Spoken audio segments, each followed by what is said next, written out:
대상지를 설정을 할 때 우리가 그 성장관리구역 계획 국토훈련 지침을 보면은 지역의 전부 또는 일부를 대상으로 한다고 되어져 있거든요. 이렇게 일부를 선택한 이유는 무엇입니까? 안산시, 그러니까 타시 같은 경우에도 보면은 대부분 무슨 시의 몇 프로이지 무슨 시의 무슨 동의 몇 프로라고 설정되어 있지 않습니다. 즉 안산시의 29%, 대부도 전체 면적이 안산시 전체 면적이 29%이기 때문에 대부도 전체가 지정이 되더라도 결과적으로 29%를 넘어가지 않게 되고요. 29% 안에서도 우리 여기에서 지금 우리 부서에서도 지정되어진 바에 의하면 예를 들어서 생태 자연도 1급지, 임상도 5급, 5연급 이상, 자연 경관지구, 표고 30m 이상, 경사 20도 이상, 취락지구, 지구단위 계획, 도시계획 수립 등등의 지역들을 어차피 빼고 나면 결과적으로 20%대 초반대밖에 나오지가 않습니다. 전체적으로 다 해봐야. 그 다음에 전체적으로 다 한 그 가운데 안에서도 어제도 또는 좀 이따가 잠깐 또 사례를 들겠지만은 실질적으로 성장구역 안에 들어있더라도 그 혜택을 보지 못하는 장소들이 대다수입니다. 그렇다면 대부도 전체를 면적으로 잡았다 하더라도 결과적으로 성장관리구역과 같이 묶여서 이 사업이 진행될 자리는 10% 미만일 것입니다. 물론 이거는 그냥 제가 추상치고 머릿속에 있는 계산으로만 하지만 크게 벗어나지 않는다고 보거든요. 그런데 이번에도 보시다시피 33건의 주민 민원이 들어올 정도로 지금 이 문제는 이후에도 많은 문제를 야기할 것이 뻔합니다. 그렇기 때문에 그 대상 자체에 대해서 많은 주민들이 이야기하기를 다른 불리한 여건에 있어서는 대부도를 안산시의 하나의 어떤 행정구역으로 보고 있고 또 이런 거 유리한 부분에 있어서는 어찌됐건 또 다른 안산 밖의 대부도를 이해를 하자고 그래요.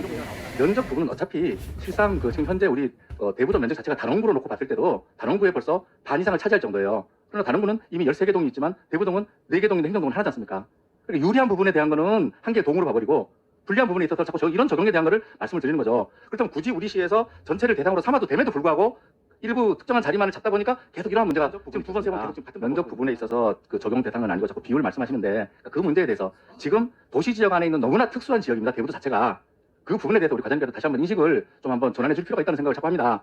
모든 부분에 대한 도시의 옷을 입히면서 실질적으로는 농어촌 지역인데 거기다가 자꾸 왜 이 다른데 어떤 이런 사례들을 적용을 시키려고 하다 보니까 어떤 그런 첫 접근하는 방법 자체가 좀 너무 편협된 쪽으로 가고 있다는 생각을 자꾸 그런 의견을 말씀을 드리는 겁니다. 지금 후차에도 제가 실질적인 사례도 들겠지만 지금 너무나 다른 상황들을 자꾸 그 대부도 주민들이나 아니면 여기 대상되는 분들한테 이렇게 우리 시의 어떤 이런 정책만을 자꾸 이렇게 강요하는 듯한 그런 느낌이 너무 많이 드는 거죠.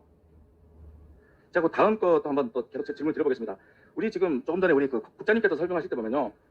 배경이 필요성에서도 보면은 첫 번째가 이렇게 나옵니다. 그냥 관리지역으로 건폐율이 40% 적용되나 인근 지역은 대부동 녹지율은 예를 들어 건폐율 20%다 이렇게 나옵니다. 처음부터. 그런데 여기에서도 보면은 우리 시가 이 중간 우리 시가 이 성장관리구역을 할 때 보면은 두 가지로 이 가운데서 또 압축을 시킵니다. 해안가 특화경관 및 수변경관 또는 규제가 완화되어 계획적으로 관리가 필요하다. 즉 우리 시 스스로가 이미 상당한 제한을 두고 이 범위들을 축소시켜오고 있는 과정인 거죠 이게.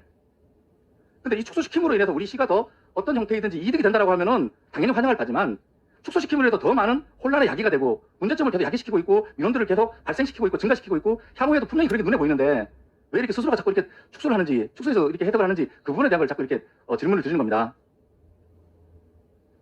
왜 우리 스스로가 자꾸 이렇게 이런 부분에 대해서 이렇게 소극적으로 자꾸 축소를 스스로가 축소시켜 나간다는 생각을 말씀하셨지만 처음 우리 사업 설명회 할 때까지만 해도 우리 처음에 언급했지 않습니까? 안산시에서는 최초로 있는 일이다 보니 네. 충분히 이 성장관리구역에 대해서 주민들이 인식하지 못했습니다.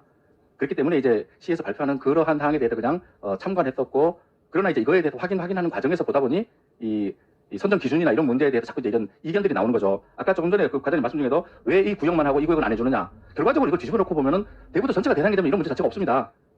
그리고 그 구역 안에서도 그 29%라는 전체 면적 안에서도 어차피 애초에 할 수 없는 지역이 10% 이상은 나올 것이고 나머지 20% 안에서도 결과적으로 좀 지금 이제 바로 사진 띄워가면서 사례를 들겠지만 적용받지 못할 곳이 결과적으로 20% 이상이 나와버립니다. 그 자리에서 그 자체적으로.